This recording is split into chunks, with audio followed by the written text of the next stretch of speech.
there's nothing more demoralizing than missing a shot and then having Jokic beat Bam down court, which happened just over and over. I've watched so many Jokic games at this point in his career, and it never ceases to amaze me how in the fourth, he's the fastest guy on the court in the fourth quarter every single game, and he can somehow just beat the most athletic guys in the league to the basket and get it inside position every single time.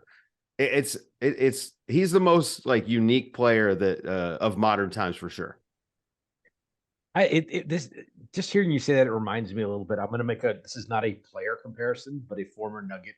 It's almost like I don't want to say it's a ball comparison, but it is a little bit like people. You remember back about a decade ago, people would be like, "How do you let Andre Miller beat you?" And it's like Andre Miller's been doing this to people for a long time. And if you've been paying attention, as you said, like especially the last couple of years, after he's gotten himself in really good shape, he may not look like it, but Jokic can pick him up and put him down and get down the floor, and that's a key part of his game. I mean, frankly, I think Miami deserves credit over the course of the series for how good their transition defense has been overall.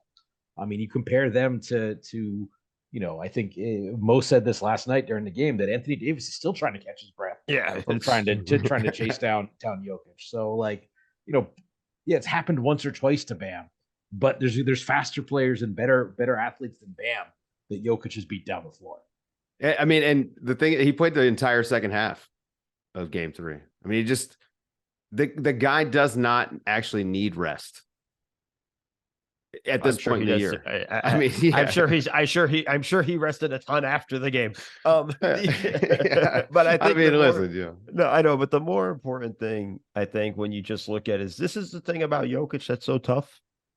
It's almost the fact that it's so slow sometimes that it kind of catches you off guard in that regard. In that, like, oh crap, like you overreact, and then because you overreact to his being slow, it opened up something else for him in those opportunities and stuff like that. And I don't mean to disparage it. He's not super slow or anything. It's just like when you look at the athleticism and stuff like that, I think we would say Bam has the advantage speed-wise, but you're just saying the moves he can make on guys and how seamless it is with those things. That's what kind of just makes him such a damn tough cover.